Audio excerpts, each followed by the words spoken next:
Hello and welcome. You're watching UTV Live at 6. Good evening. These are the headlines. The former chair of the troubled Belfast Trust speaks out for the first time since his public sacking. I think that cannot have failed to do anything other than damage to my public reputation. And that's the reason I'm sitting here now. Because in the end, all any of us have is our reputation. Legal action is launched in a last-minute bid to stop the controversial South Belfast bonfire from being removed. And the funeral takes place of Sharon Montgomery, the heavily pregnant mother of 2 who was murdered in Donaghadee. Also tonight, it's a McIlroy masterpiece. They're sprinkling golf magic on the North Coast ahead of the Open Championship. And very warm air over us at the moment. Temperatures up in the mid-20s today, and they're about to get even higher. I'll have more on that later in the programme.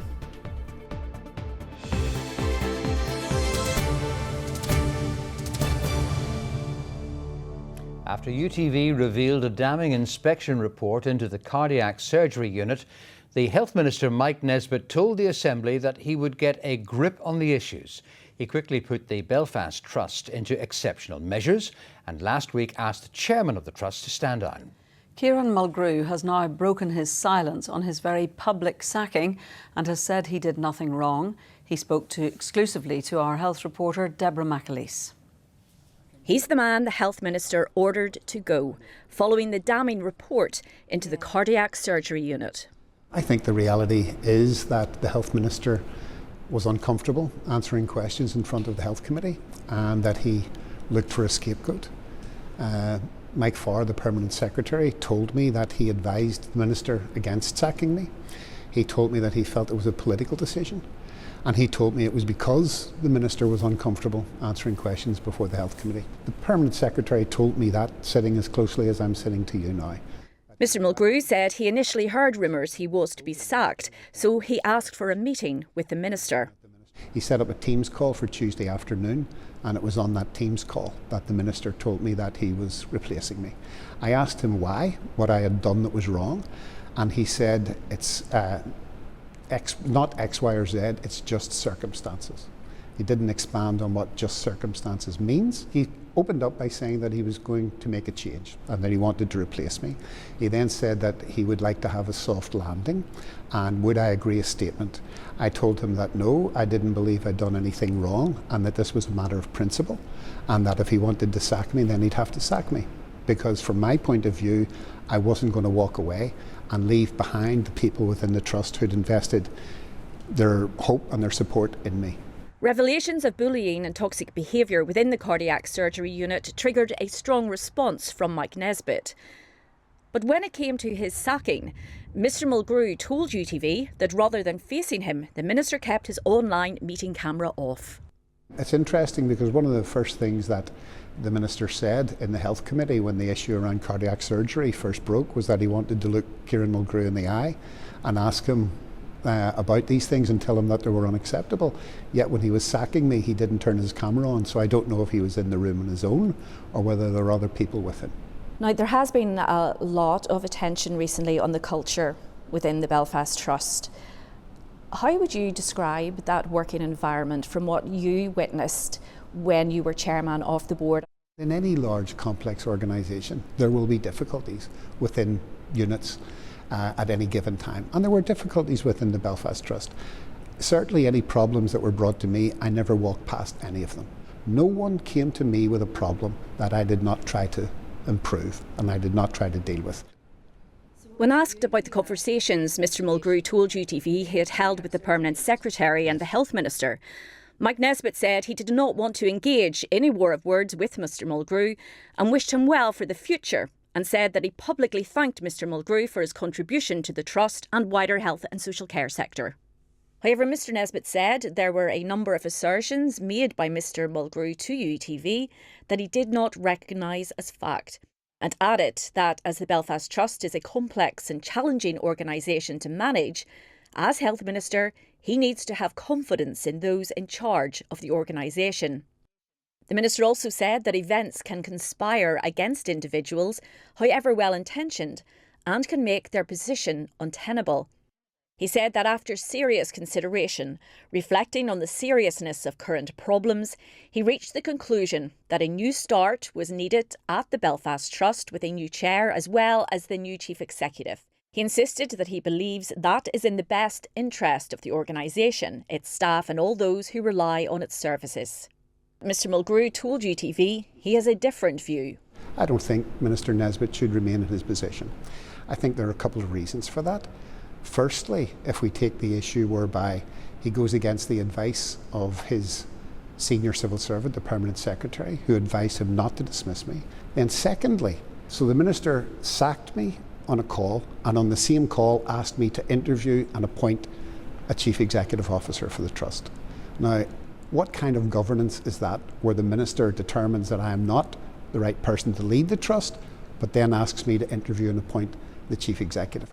I asked Mr Mulgru why he was choosing to speak out publicly. If anyone goes now and puts Kieran Mulgru into a search engine, what they will see is Kieran Mulgru sacked by the Belfast Trust. I think that cannot have failed to do anything other than damage to my public reputation. And that's the reason I'm sitting here now. Because in the end, all any of us have is our reputation. And Deborah joins us now in the studio. Deborah, how did it get to this point? Well, look, the Belfast Trust has faced many crises over the years, but political, public and staff confidence was very badly damaged when details of that inspection report into the cardiac surgery unit were revealed. Claims of bullying and poor behaviour, of staff afraid to speak up, they were shocking. Mike Nesbitt vowed that he was going to tackle the issues, place the trust under intense oversight measures, and then, as we now know, decided to ask Mr Mulgru to go. You heard what Mr Mulgru said there. He said that that decision was unfair, as these were historical issues which he said he had been addressing. But then you heard Mike Nesbitt in his statement saying that he stands by his decision. Well, there's a new chief executive in the Belfast Trust now. What are the challenges that lie ahead? I definitely do not envy the task ahead for the new chief executive or the new chair whenever they are appointed. Now, Mr Mulgru has a lot of supporters. He told me himself that he received more than 100 messages, and I've actually seen some of those messages, from people who said that they disagreed with the minister's actions and also thanking him for his support over the past 2 years. And these are supporters from all levels within the trust and also across other parts of the health and social care sector. So I think that there could be a fallout from Mr Mulgru's sacking, and it's going to be a big challenge to manage that. Deborah, thank you very much. Well, now to some breaking news. Within the past half hour, police have confirmed they will not assist Belfast City Council to remove a controversial bonfire in South Belfast. That decision, they say, was taken in consideration with all the risks associated with the removal. And in a separate development, the Chief Constable John Boucher says that they will take firm and proportionate action to keep people safe over the 12th weekend. Our crime and security correspondent Sharon ONeal reports. The row over this bonfire is now threatening to combust. Police have declared a major incident after being asked to assist contractors to remove it. Looming large in the background, a legal challenge to stop it being dismantled, and a warning from paramilitaries of trouble. On the ground, in the predominantly loyalist village area, the entrances to the bonfire site are now blocked. Asbestos and its closeness to an electricity substation, which could disrupt power supply to both the Royal and City hospitals, saw councillors vote to have it removed on health and safety grounds. The DUP, which opposed the move, is now seeking a full meeting of Belfast City Council in an attempt to overturn the decision. On X, Deputy First Minister, the DUP's Emma Little-Pengelly says, "I've been engaging with our local DUP reps and other agencies throughout. This work will continue over the next hours and days. Those playing politics with the issue should step back and allow the work to continue on the ground." Meanwhile, on the ground, mixed views. As a nurse, I think it's very important that we focus on the hospital and the electricity supply to the hospital, so... It needs removed. Just moved, maybe. I think it's a lot of fuss over nothing. Yep. I was born on the Craigie Road and we had it in the middle of the estate, and then they turned around and built trees around it so the kids have to find somewhere else to put a bonfire. It's tradition, but at the end of the day, is it right? Well, whatever the fuss is, I think it's a bit late in the day to bring it up. I think anything that could have been done should have been done a lot earlier. Emergency meetings throughout the day between all those involved in this. On the paramilitary threat, security sources say there is no specific intelligence. But this is a nightmare scenario for police in the mouth of the 12th and in terms of their numbers. Sharon ONeal, UTV Live, South Belfast. The funeral of mother of two, Sharon Montgomery, who was pregnant with her third child when she was murdered, took place today. The 27-year-old was remembered as a devoted, loving mother who was excited for the arrival of her baby boy in just a few months' time. Last week, a 28-year-old man appeared in court charged with her murder as well as child destruction. Tori Watson reports. Sharon Montgomery was murdered in her Donaghadee home just 11 days ago. A mother of two young girls, 7 months pregnant with her third child, today laid to rest alongside her baby boy. We should not be here today having to say goodbye to Sarah, a beautiful, caring young mummy with everything to live for, and to her baby Liam Arthur, who has not even been allowed his moment of birth, let alone a breath of life beyond his mummy. So large was the turnout for Sarah, her baby and her family that during the service an overflow of people listened on from the adjoining church car park. Our community has rallied around her family in a wonderful way. The vigil at Enfield was an immediate, heartfelt response to a grave societal issue. I know that support for Sarah's family is ongoing, and they would want me to express sincere thanks for all that our town of Donaghadee is doing to both recognise how much Sarah was valued and will be missed. The RNLI, a cause close to Sarah's heart, lowered its flag to half-mast, while local businesses closed as a mark of respect. Sarah and her unborn baby, greatly loved by the community, and so greatly missed. Tori Watson, UTV Live. More than 60 agri-food industry representatives have written to the Agriculture Minister saying that they will take part in a group which will review controversial water quality measures. Several bodies had threatened legal action over the Nutrient Action Programme consultation. It's a plan designed to reduce water pollution. In a letter to Andrew Muir, groups including the Ulster Farmers Union said they welcomed the changes to the consultation and urged people to respond to the proposals. A bronze bust of the former First Minister, Lord Trimble, has been unveiled in the House of Lords at Westminster. The bust was commissioned by Lord Bew, along with friends and family of the former leader of the Ulster Unionist Party. The father of a Fermanagh footballer who died suddenly at home from a heart attack at the age of 40 is warning people to get checked out if they have any concerns. Michael Kerr was an active sportsman who collapsed and died last month. In his honour, 100 people and perhaps more are now about to climb Quilca Mountain at the start of August to remember the much-loved son, husband and father. Sharon ONeal reports. I just read there, if we can give 100% and look each other in the eye after the game, I can't ask for any more than that. Michael Kerr lived for his family and football. Tragically, at the age of only 40, the talented player died suddenly at home near Florence Court from a heart attack nearly 4 weeks ago. Michael had been feeling unwell and was on his way to hospital before turning back, thinking he was okay. He collapsed a short time later. As I got to the gates of his house, this man came out and he says, "That man's gone." Michael was so fit and young. How big a shock was this for everyone, really? Oh, listen, not just for us as a family, but for everybody completely. People from all over the country and all over the world, you know, have been ringing about him, and we'll never get over it, but as I say, we have to get on with life. The much-loved husband and father of 3 was known by so many. From a young age, Michael was a star at football, playing for Northern Ireland schoolboys. Over the last 10 years, he was a very successful player and manager at Enniskillen Rangers. He lived for sport, mostly sport and football. That was his biggest thing ever. This is Michael climbing Culca Mountain. We filmed with him back in 2020 as he took on the challenge of walking the stairway to heaven every day for 30 days for charity.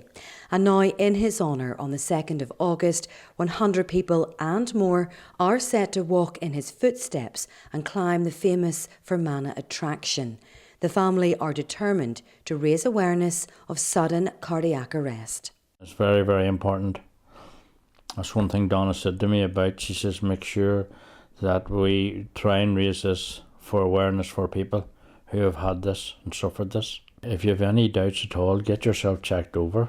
You know, nobody can believe it that he, like a man who's fit and strong and, you know, had the world in his hand. But listen, I couldn't ask for anybody better ever. Sharon ONeal, UTV Live, Enniskillen. Remembering Michael Kerr. Time now to look at the headlines making tonight's ITV News at 6:30. Here's Charlene White. Coming up in the ITV Evening News, the Prime Minister and the French President have agreed a deal over people crossing the Channel. We'll talk through the details. The big changes to second-class Royal Mail deliveries. And the baby pine martens that are a big deal on Dartmoor. Join us for those stories and more from 6:30. In sport, and it's all to play for at Windsor Park next week after Linfield suffered a narrow 1-0 defeat away to League of Ireland champions Shelbourne in the first leg of their Champions League qualifying tie. Jordan Moore sent this report from Dublin. Excitement echoed in Dublin as champions North and South went head-to-head on the European stage. There was a heavy police presence as Tolka Park baked in the summer sun. But the only battles were on the pitch as Shelbourne made the brighter start through 2 quick chances from midfielder Evan Caffrey. The hosts were awarded a penalty for a handball, but VAR came to Linfield's rescue. No penalty. 0-0 at half-time, although Shelbourne would edge ahead after the break. Ends up in the back of the net. Coyle wins the header. It ended 1-0 to the Irish champions in a rather cagey affair. Pleased with the effort, the contribution that the players made. There was always going to be a challenge coming down here. Shells are a very good side, coach very well. They keep the ball quite a lot, so it's our first competitive game, so we've got to be honest in terms of we were never going to dominate the ball tonight, especially the type of team that Shelbourne are. So to keep the tie in the balance the way it is gives us hope, gives us belief. Next week we will be better. We'll be another week better in terms of our preparation towards our big goal, the start of the domestic season. So bragging rights and European progression fully up for grabs in Belfast next week. Jordan Moore, UTV Live, Dublin. Tadhg Beirne captains the British and Irish Lions team to face a combined Australia-New Zealand side in Adelaide on Saturday. He's joined by 7 other Irish stars, with James Ryan, Hugo Keenan and Mac Hansen starting, while Josh van der Fleer, Andrew Porter, Finlay Bellum and Ronan Kelleher are on the bench. Jamie Osborne is joining the squad as injury cover from Ireland's camp in Portugal. The Lions kick off the Test series against the Wallabies next weekend. This is a 3-game series that takes a whole squad to compete and keep competing throughout and up until the final whistle of the 3rd test. So these guys who get to take the field on Saturday, we've literally just come out of a meeting now and rushed down here to see you guys. And the message is, this is the most important game of the tour. It has to be. It's an opportunity for us to put in a performance as a squad, and obviously individually then it's our last opportunity before the first test to put our hand up and make Andy's decision much more difficult come team selection next week. It's only days until the much anticipated Open Championship tees off in Royal Portrush, and golf fever is beginning to take over. Our correspondent Gareth Wilkinson hit the streets of the town today, where excitement is building and last-minute preparations are underway. Meet the McIlroy Mosaic, Northern Ireland's golfing great like you've never seen him before. On display in Morelli's, an iconic ice cream shop in Portrush, and made using just one ingredient: sprinkles. How many sprinkles have gone into making this mosaic of Rory? They reckon 2.5 million sprinkles. 2.5 million sprinkles? Yeah. Do you feel like you're sitting beside a sporting great there? Yes. What if I was to tell you that's been made out of millions upon millions of sprinkles? Wow. Yeah, take a look. It looks delicious. It looks delicious. You'd like to eat it?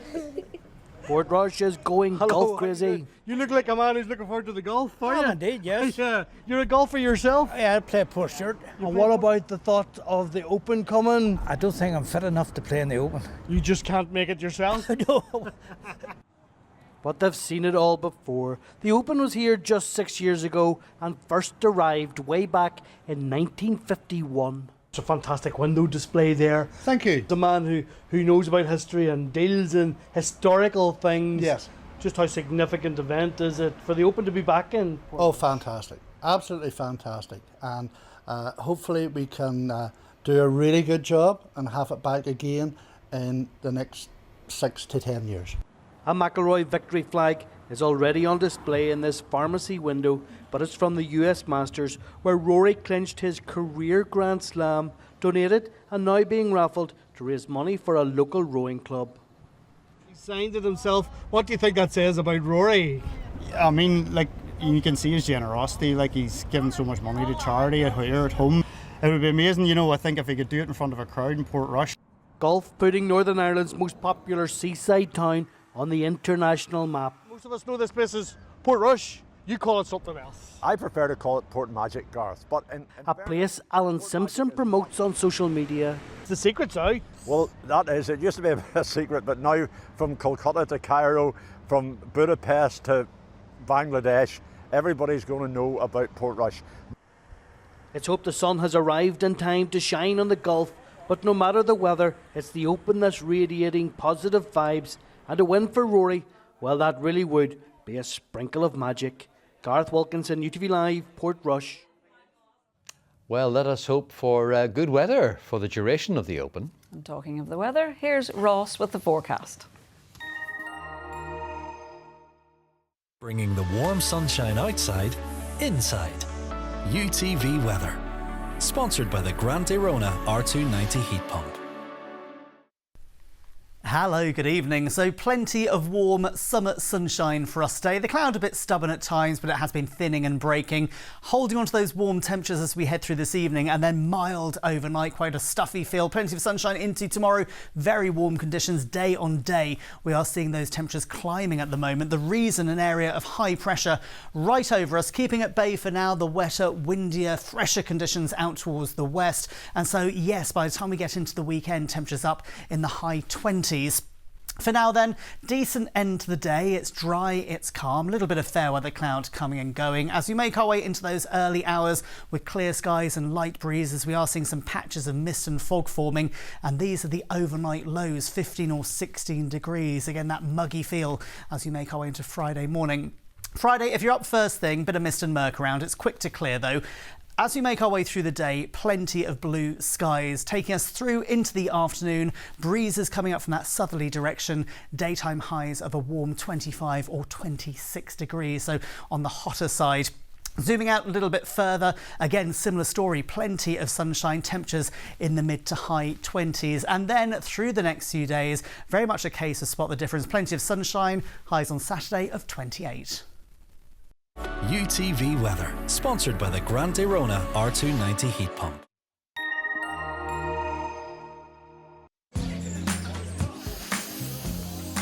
Making the most of summer.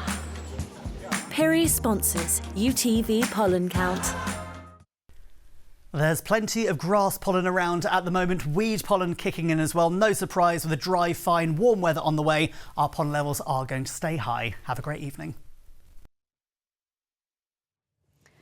The world of social media has exploded over the last few years, and some very famous influencers are from right here in Northern Ireland. Because millions of people are watching and following them, it means that there are millions of pounds to be made. In a new ITV series, we go behind the screens to find out the secret of social media success.